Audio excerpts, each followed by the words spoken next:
Hello everyone, this is Esther Obunda from Rewired Mind Counseling, and I am with Alex today. Hello. Hello Alex. Right. We are going to do a book review or book reviews. Alex has done, he's written 2 books so far, and he's heading to his other third book. So we're going to review the ones he's written already. So, Alex, Yeah. please can you introduce yourself? Well, hello, I'm Alex, and I'm the author of the SuperGuy books. Right. Can you show your books? Here are the books for you.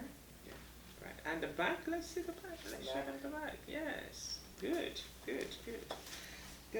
So, honestly, it's said, there is a saying that don't judge a book by its cover. Yeah. So I can really judge those books, They're beautiful. And they're beautiful on the outside, And I can confidently say, that they are also beautiful on the inside. Yeah. The message is beautiful. So you've done a good job, all right? Yeah, thank you. So please, can you answer these questions? All right. When did you think about book writing? When did the idea come to you? About book writing, probably about 4 years ago. 4 years ago. 4.5 years ago. So. That's good. And how old are you now? I'm 13. You are 13? Yes. That's good. So looking back, how old were you then? I think I was 8 or 9 when I first thought of book writing. Ooh, that's good. So you made good use of your, Yeah. time. Okay. So what inspired you to write it? To write books, it inspired me from my thoughts. Whenever there was something in my head that I wanted to get out, I put it on paper, I wrote it down, which I think everybody should do. And when I would read books, they were written by adults, but they were writing kids' books, and that didn't make any sense to me at all. So why do adults write kids' books? So there should be more kid authors. Kids should write kids' books, adults should write adult books. Wow, that's a brilliant idea, Wow. Kids should write kids' books. Yeah, I think so. That's a great idea. You need the world to hear this. That's a good inspiration you had. Yeah. So you sat and as young as you were at that time, you sat down and you watched the trend of things that adults are the ones writing kids' books. Yes. That there need to be a change. Exactly, And now yeah. you bring in the change. Whoa, this is awesome. Yeah. That's good. So, how did you get your ideas? How to get my ideas? I got them from books I read that were from adults and the movies I watched. I would get those ideas, make it in my own image, and be creative about it. Create a story. First think of the characters, then think of the relationship, their personalities, and then the story starts coming together like a puzzle.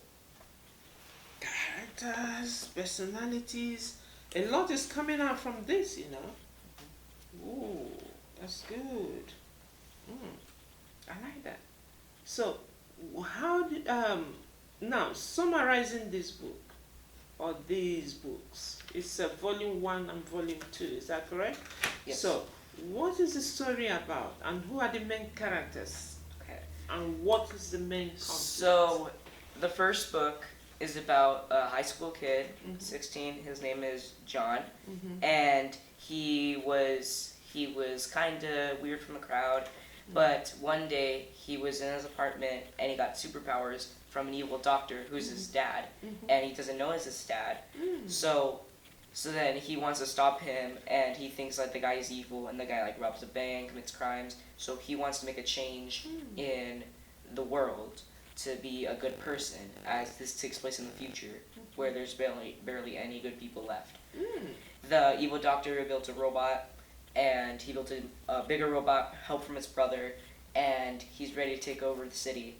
But then SuperGuy stops him, and he goes to jail. So that was the plot of the first book. In the second book, same characters, and a new character who we're going to call Alex. That was his name. Alex. Yes. And he was John's friend who helped him build his inventions. As you can see here on the cover, he has a new suit and a car. And he's a very friendly friend. And they're ready to like fight and find the doctor. And they're ready to fight his brother. So, but then the evil doctor makes a potion which turns everyone to zombies. So they have to fight their way out. And since the zombies got too smart, they took over and beat the doctor. So the doctor and SuperGuy had to work together to fight them. And you would think they resolved their conflict resolution in the end of the book. But no, they go back to being enemies. And that's basically the plot of the second book. Oh, okay. So the second, the next book will focus on conflict resolution?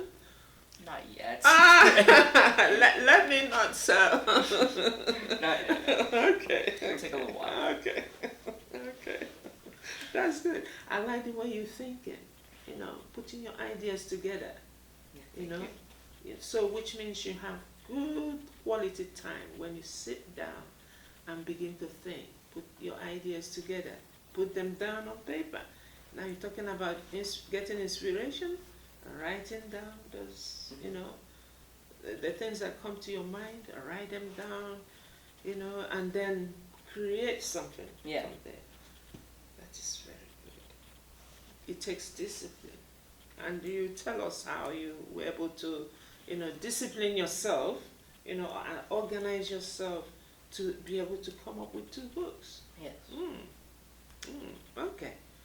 Now, what do you think about your books?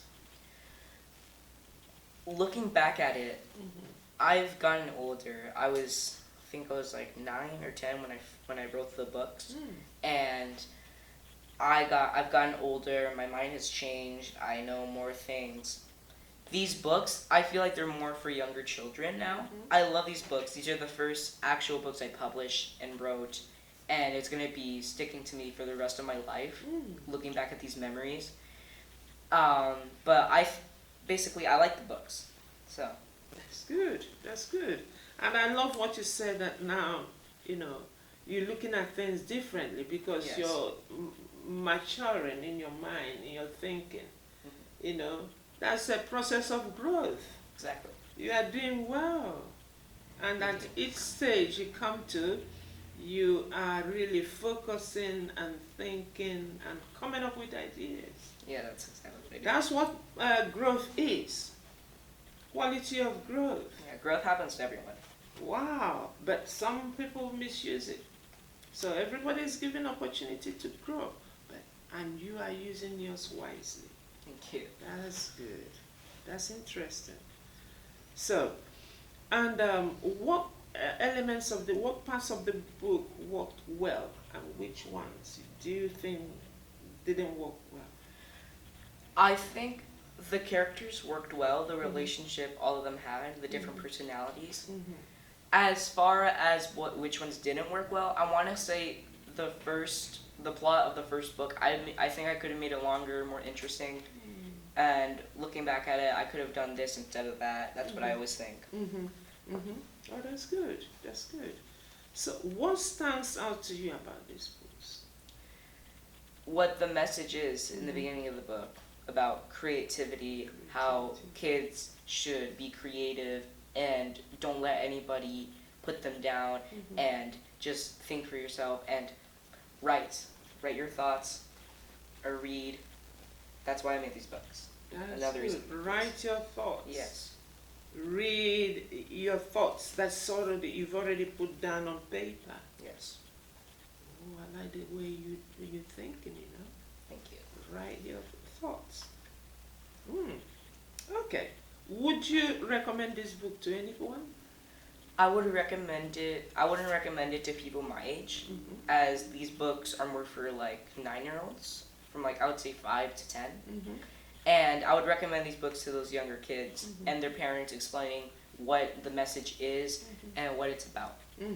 That's good. That's good. So that parents can run with it and engage their kids. Yes, that's what I'm You aiming know, for. because that's a very good thing. This day and age, reading is not easy to come by. Reading and Yeah. writing is a skill that people are losing interest in Yes. because of technology. And yes, technology is good, internet is good, it's causing more harm because people are Yeah. getting addicted. Yeah, it's been a problem. Like, I first noticed it like 1 or 2 years ago that less people are reading. I talk to my friends, they're not into reading.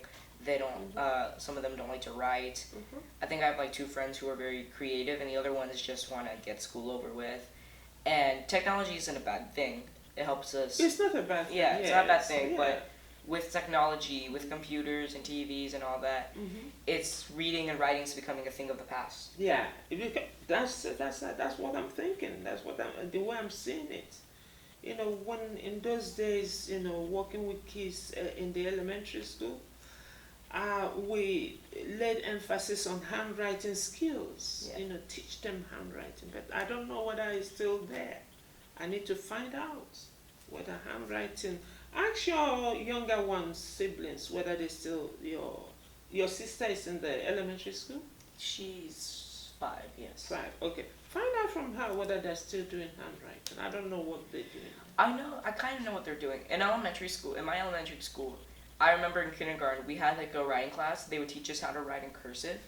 So that was our writing class. But then when I was like in 4th grade, the last year there at that school, I found out they stopped the writing class, the cursive writing class. Instead of learning cursive, they would teach them how to use computers. So that's technology replacing what I wanted to learn. Oh, that's damaging, you know, because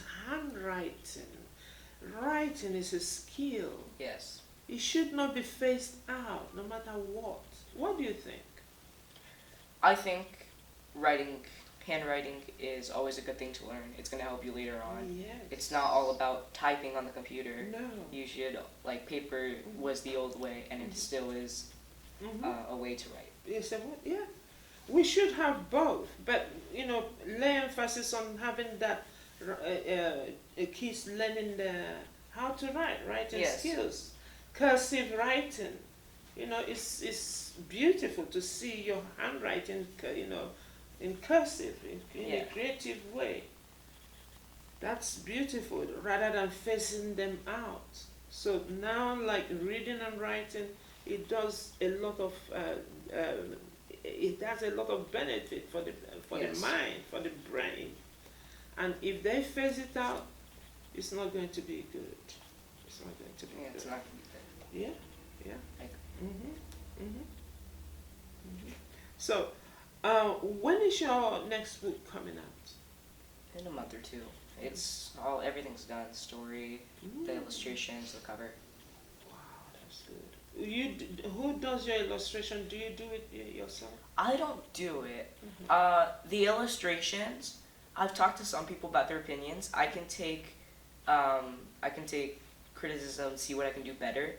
That's good. My friends tell me, like, I like the story, but the drawings, and looking back at it, I kind of agree. Like, I drew the sketches, the pre-sketches, but my parents hired an illustrator who does the illustrations, and she uses like some sort of like app to do it. And I'm thinking maybe like in the next book series I write, I'll do the illustrations myself. Yes. That's good. That's good. And that's another way to gain inspiration when you start, you know, doing it yourself as well. Yes. You gain more inspiration. And I like what you said, that you are open to criticisms. You know, if they criticize you, you can learn from it. Yeah.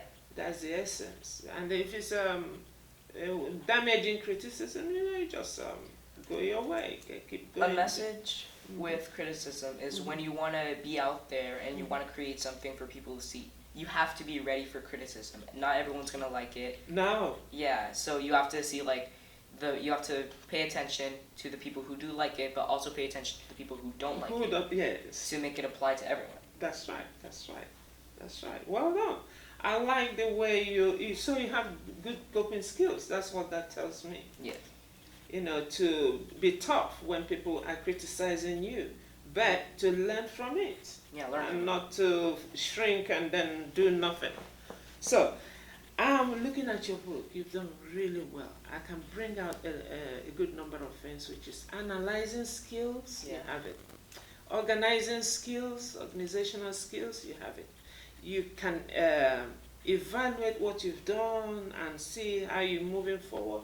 Is there, is showing up. So, you know, and you have that creativity skill. So, put all together, find more ways you can expand, and keep going. So, have you got a message for parents about your books and kids? Just a Yes. message for them to run. Short message. These books, they inspired me. I feel like if I didn't write these books, I'd be a completely different person. These books helped me with my creativity because a few years ago I was starting to lose it, but it came back, and it helps with creativity, reading and writing. And I recommend this to young kids who might be inspired. And I think I've inspired some kids. I read some reviews about the book, and the parents were like, "Oh, this book was written by another kid. My kid wants to start writing." And I think that's my mission, to make more kids write, to make them more creative, and to get what they're thinking on their paper. Good, good, excellent. What does reading and writing do for the mind? What's your experience? For me, it calms down my mind. I'm in my happy place, and I get to relax. Wow, excellent. I love that. I'm so proud of you. Thank you. Do you think your parents are proud of you? No, I'm just kidding. They are, Yes, absolutely, yeah. absolutely. Any parent would love Yeah. a kid, like, you know, will do more, do everything to make sure that you stay on course, you know, on Yes. track. Well done. They'll be proud of you, honestly. Yeah. So keep it up. Well done. Thank you. Thank you.